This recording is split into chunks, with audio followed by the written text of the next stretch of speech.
Alors, j'ai fait une systématique recherche des matériaux qui me soient utiles pour ma recherche. Et comme ça, l'atelier a commencé à être un endroit de recherche. Je t'interromps une seconde dans cette recherche de matériaux. Il y a des scènes assez amusantes. Par exemple, à un moment donné, il a découvert que des languettes de bois que les médecins utilisent pour faire baisser la langue et pour bien voir les amygdales au fond, avaient une forme qui aurait pu servir dans ces travaux qu'il menait. Alors, il achète comme ça de ces appuis langues et puis il essaye de peindre dessus. Malheureusement, ils sont paraffinés pour ne pas râper la langue et donc la peinture ne tient pas dessus. Alors après, il retourne chez le marchand lui dit non, moi, ils sont tous paraffinés les miens, mais allez voir le fabricant. Alors il arrive dans un atelier quelque part dans le 11e arrondissement, trouve le fabricant et lui dit j'en voudrais, mais pas paraffiné. Et le type lui dit non, ça je peux pas. Je trouve ça un peu bizarre, Carlos. Il revient à la charge. Ah non, il n'y a pas moyen.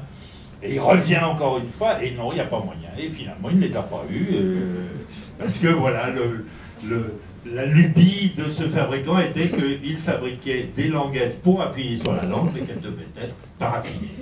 Non, ça, c'est pas possible. Et ça, c'était pas possible.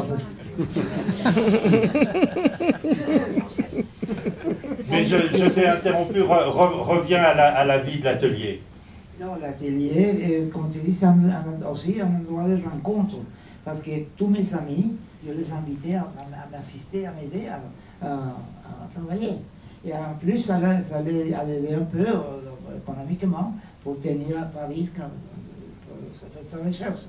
Et j'ai commencé à l'époque, justement, en sortant de l'école, que je suis devenu directeur d'art de McNair, la publicité. Alors j'ai payé à Soto, à tous mes amis, à m'aider à dessiner. Et à partir de ce moment, j'étais toujours à mon côté avec des artistes de nouvelle génération et des copains. Et maintenant c'est très beau parce que maintenant ils veulent faire une exposition de tous ces artistes qui ont passé dans mon atelier. C'est très touchant. C'est un beau retour. Parce que quand vous lirez l'ouvrage, véritablement, on sent très bien à quel point l'atelier est, comme tu le dis à l'instant, un lieu de rencontre, un lieu de collaboration, un lieu de transmission aussi, bien sûr. D'où cette demande maintenant de réunir tous ceux qui ont travaillé dans ton atelier pour les exposer à leur tour. C'est bon.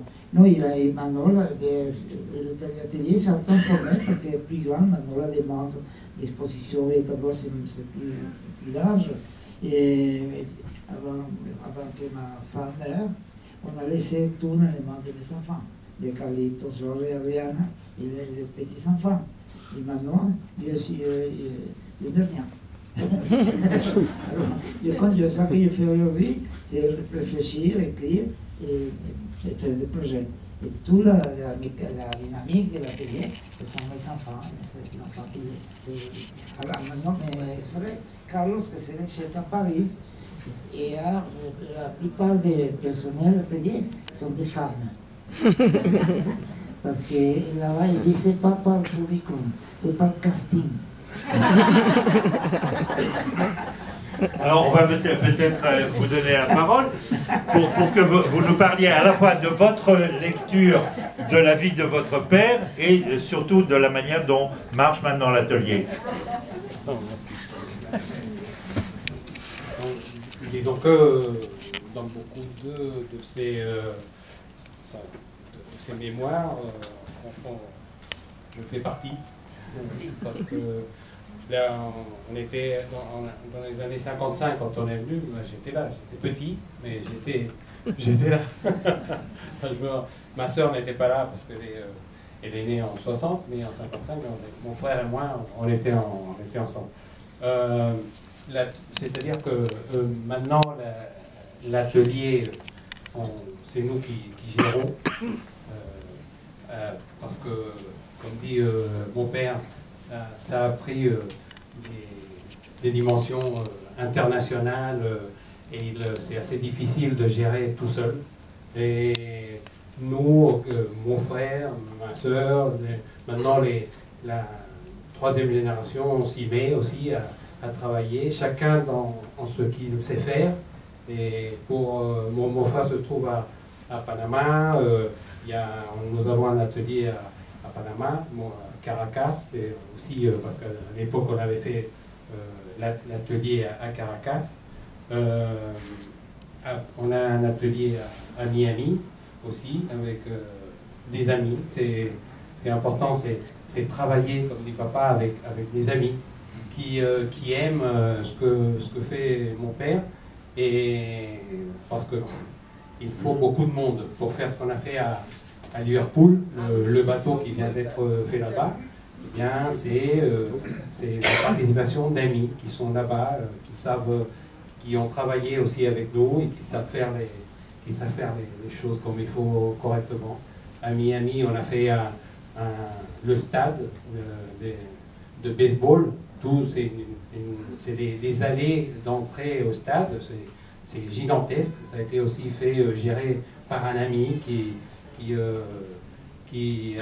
avec nous, il s'est géré aux États-Unis, comment on font les choses.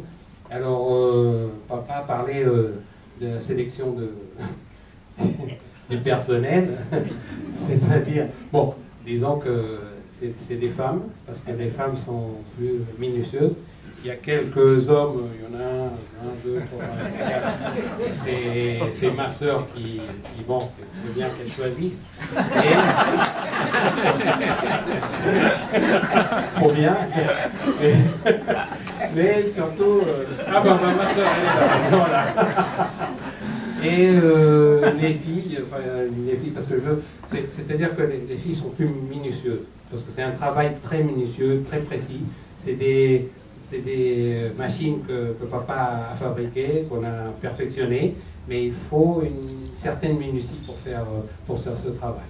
Alors bon, le casting, c'est un peu exagéré, au lieu du curriculum, mais c'est surtout le savoir-faire des filles, qui sont artistes ou pas, qu'on invite à travailler avec nous. Voilà. Merci beaucoup.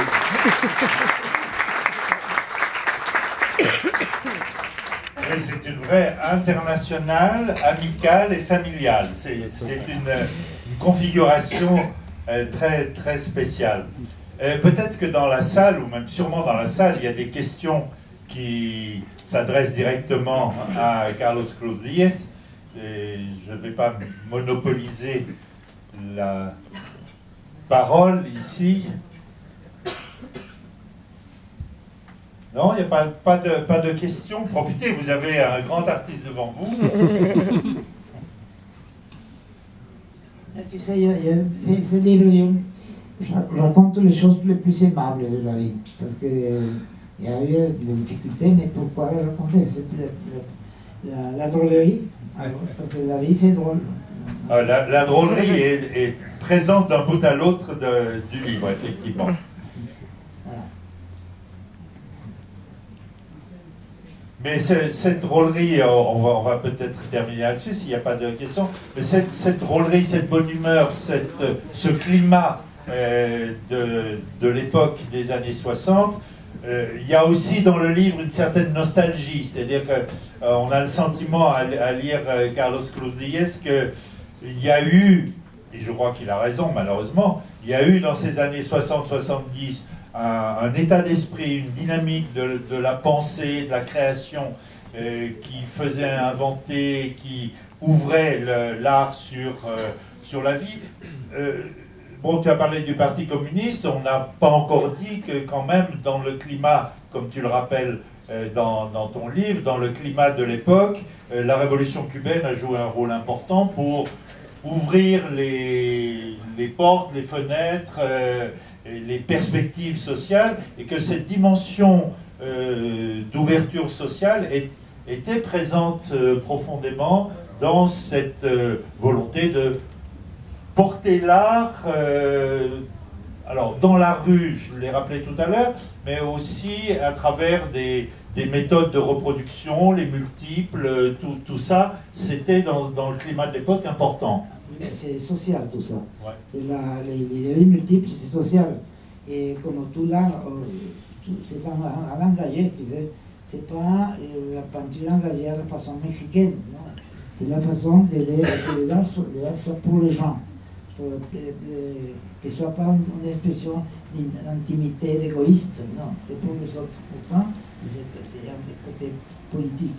Mais, par exemple, quand je connais les groupes graves que tu soulevais, ils m'ont appelé plusieurs fois et je refusais de participer à un groupe. Parce que je argumentais, écoutez, là, c'est une aventure solitaire. Toujours le test, comment tu l'as dit, solitaire.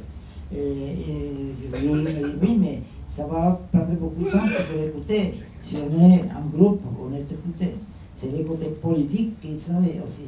Moi, je pensais plutôt, peut-être romantiquement, que là, c'est solitaire. Et c'est vrai que ça m'a pris beaucoup d'années pour me faire écouter. Julio Leparc, auquel Carlos faisait allusion à l'instant, effectivement, dans le cadre de ce groupe grave, avait une arrière-pensée politique, une volonté politique très certaine. Et il y a dans cette aventure solitaire de Carlos Cruz Diez cette intériorité qui se replie à un moment donné pour produire. Et moi, je voudrais dire à quel point cette histoire où la couleur devient l'élément dominant, tu racontes qu'il y a eu la phase Fontana, il y a eu la phase Klein, et je crois qu'il y a eu des saturations de couleurs qui viennent comme un troisième moment, qui aujourd'hui se développe internationalement aussi, à travers l'influence que tu as certainement eue sur quelqu'un comme James Turrell. James Turrell aujourd'hui qui utilise et qui est très connu mondialement pour ses saturations de couleurs, je crois, doit beaucoup à ces saturations que tu as exposées dans les années 60. Je crois qu'il a vu aussi l'exposition à la Biennale de Venise. Quand il a fait l'exposition à la Biennale de Venise, il y avait encore une saturation. Oui, bien sûr. C'est les années 60, 70. Oui, bien sûr. Alors, est-ce que quelqu'un souhaite prendre la parole? Je sais pas, moi j'arrive en retard, mais qu'est-ce que vous en pensez sur l'art contemporain aujourd'hui, au Venezuela? Où nous sommes? Bon, le Venezuela, c'est comme qualquer pays dans le monde. La communication a fait tout pareil. L'art est le même partout. À une nouvelle académie, je dis qu'on vit la fin de l'académie du chant. Tout le monde fait la même chose, comme à l'époque, que faisait l'Alastrée, tout le monde faisait le même tableau, et le même tableau expressionniste. Aujourd'hui, tout le monde fait le même discours de Duchamp, dit de multiples façons. Mais c'est une académie. Je suis sûr que cette récession de la créativité qui existe aujourd'hui, pas seulement dans l'art, dans la politique, dans l'économie, dans tout. On est au début d'une nouvelle civilisation. C'est ça l'impression que j'ai. On est à nouveau dans un nouveau 17e siècle, où il faut tout inventer. Parce que tout ça qu'on a aujourd'hui, on a accompli, c'est le bouc qui s'est fermé avec nous. Tous les discours politiques, artistiques, philosophiques, tout s'est commencé au 17e, 18e. Alors on a fini. Regardez que rien ne fonctionne. Le commerce, la banque, les discours politiques sont totalement vides parce qu'ils ne correspondent pas à cette civilisation de la compactation du temps que nous vivons. Pourtant, les nouvelles manifestations d'art vont apparaître. Et je suis sûr que moi, je serai l'exemple de devenir artiste comme on l'a connu jusqu'à maintenant. Ça, c'est une autre façon d'être artiste dans cette nouvelle civilisation. Oui.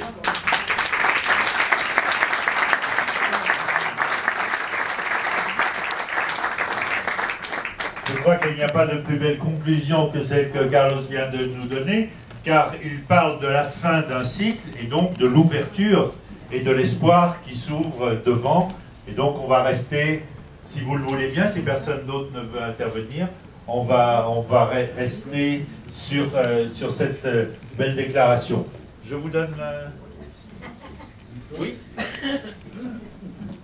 Merci beaucoup, Carlos, Jacques. Merci. Je pense que c'était un très très bon échange et je pense que vous avez envie maintenant d'avoir tous le livre que la Cruz Diaz Foundation donc, a édité et qui est disponible ici à un prix spécial de lancement et que vous pourrez aussi avoir dans toutes les bonnes librairies après. Et Carlos, s'il veut bien, vous pouvez signer. Merci beaucoup. Merci.